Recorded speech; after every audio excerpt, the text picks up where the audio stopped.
حبیب صاحب، آج حامد رضا صاحب یہ شکوہ کر رہے تھے کہ سیاسی جو لوگ ہیں ان کی ملاقات خان صاحب سے نہیں کرائی جاتی. انہوں نے بتایا کہ جو سیاسی لوگوں کی ایک ملاقات وہ 26ویں ترمیم سے پہلے ہوئی تھی اور 2 ملاقاتیں اس وقت ہوئیں جب یہ مذاکرات کا معاملہ چل رہا تھا.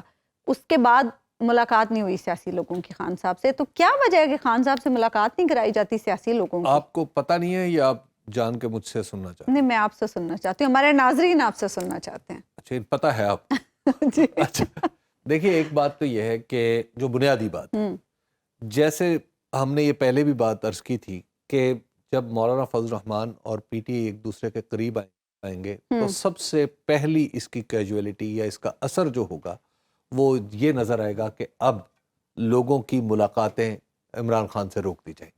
ٹھیک ہے. اس کی وجہ یہ ہے کہ جتنی فریکوینٹ ملاقاتیں ہوں گی ظاہر ہے اتنا ہی اعتماد بڑھتا چلا جائے گا. پیغام رسانی جی، پیغام رسانی آسان ہو جائے گی.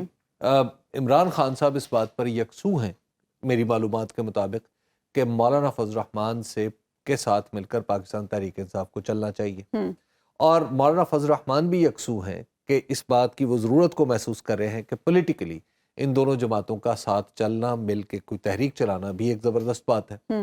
اب یہ اسی وقت ہو سکتا ہے نا جب کہیں جو بہت سارے سوالوں کے جواب ہیں جو یا تو مولانا دے سکتے ہیں یا عمران خان صاحب دے سکتے ہیں.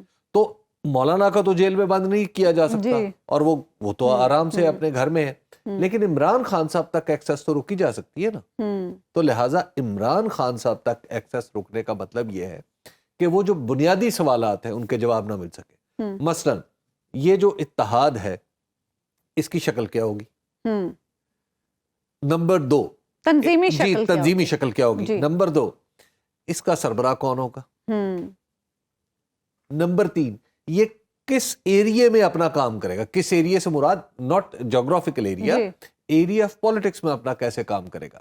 کیا اس نے پہلے آل پارٹیز کانفرنس بلانی ہے یا اس نے کچھ اور کرنا ہے یا چیزوں کو کسی اور طرف لے کے جانا ہے، پہلے جلسہ کرنا ہے، کیا کرنا ہے؟ تو وہ سارے معاملات بھی نمٹانے ہیں. پھر تیسری بات ہے کہ ڈسپلن کا معاملہ بھی تو ہوتا ہے نا.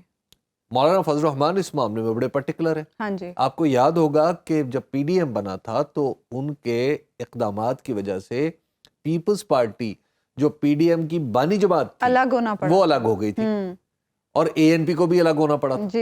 تو لہٰذا ایک ایسے ڈسپلن میں کیا پاکستان تحریک انصاف کے لیے چلنا ممکن ہوگا؟ تیسری بات یہ ہے، چوتھی بات بلکہ، کہ یہ بھی طے کرنا ہے نا کہ جب آپ نے کوئی اسٹریٹجی بنانی ہے، مثال کے طور پہ کہیں جلسہ کرنا ہے یا ہم نے دھرنا دینا ہے یا کوئی جلوس نکالنا ہے، واٹ ایور، تو اس کا فیصلہ کون سی کمیٹی کیا کرے گی؟ اس میں ویٹو کس کے پاس ہوگا؟ یا ویٹو ہوگا یا اتفاق رائے سے فیصلے کیے جائیں گے؟ تو یہ وہ ساری چیزیں ہیں جو پولیٹیکل لوگ جب جاتے ہیں تو یہ بات تو وہاں پہ رکھتے عمران خان صاحب کے سامنے اور وہ اس پہ جواب دیتے کہ ہاں یہ ہونا چاہیے، یہ نہیں ہونا چاہیے، ہمیں سربراہی قبول ہے، نہیں کرنی چاہیے، وغیرہ وغیرہ. تو جب یہ چیزیں طے ہو جاتی تو اتحاد عمل میں آ جاتا. تو پھر آپ ذرا دیکھیں نا کہ رمضان کے بعد جو تحریک کی بات ہو رہی ہے تو وہ گرینڈ الائنس اگر تحریک میں ہو تو پھر کیا ہو؟ بہت مشکل ہو جائے گی. تو بہت مشکل ہو جائے گی. تو بہترین طریقہ حکومت کو اب تک یہ لگ رہا ہے کہ راستہ روک کے رکھے.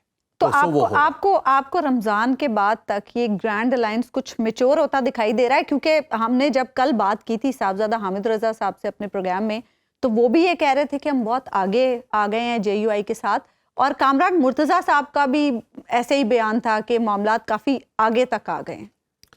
اس میں ایک بات تو سمجھیے کہ اگر آپ یوں کہیے نا کہ کون سی جماعت زیادہ چاہتی ہے کہ یہ اتحاد ہو جائے تو وہ پی ٹی آئی. جی ٹھیک ہے، یہ اس نقطے کو ذہن میں رکھیں. جب پی ٹی آئی یہ چاہتی ہے کہ ہمارا اتحاد ہو اور پھر ہم اس اتحاد کا فائدہ اٹھا کے نئے الیکشن کا مطالبہ کریں اور نیا الیکشن ہو جائے تو اس کا فائدہ کس کو ہوگا؟ پی ٹی آئی کو سب سے زیادہ ہوگا. اب مولانا فضل الرحمان کے پاس پی ٹی آئی گئی ہے تو اب یہ دیکھیے کہ مولانا فضل الرحمان نے اپنی سیاست ختم بھی نہیں کرنی. ان کی سیاست پاکستان تحریک انصاف سے اتحاد کے بغیر بھی چل رہی ہے. اب وہ تو سیٹنگ میں ہے، مطلب وہ تو پہلے سے آلریڈی سسٹم کے اندر ہے، ملاقاتیں ہو رہی ہیں. ٹھیک ہے، وہ تو ملاقاتیں ادھر سے بھی ہو رہی ہیں. اور اس وقت مولانا فضل الرحمان کے پاس یہ سٹینڈنگ آفر ہے. اور میرے دوست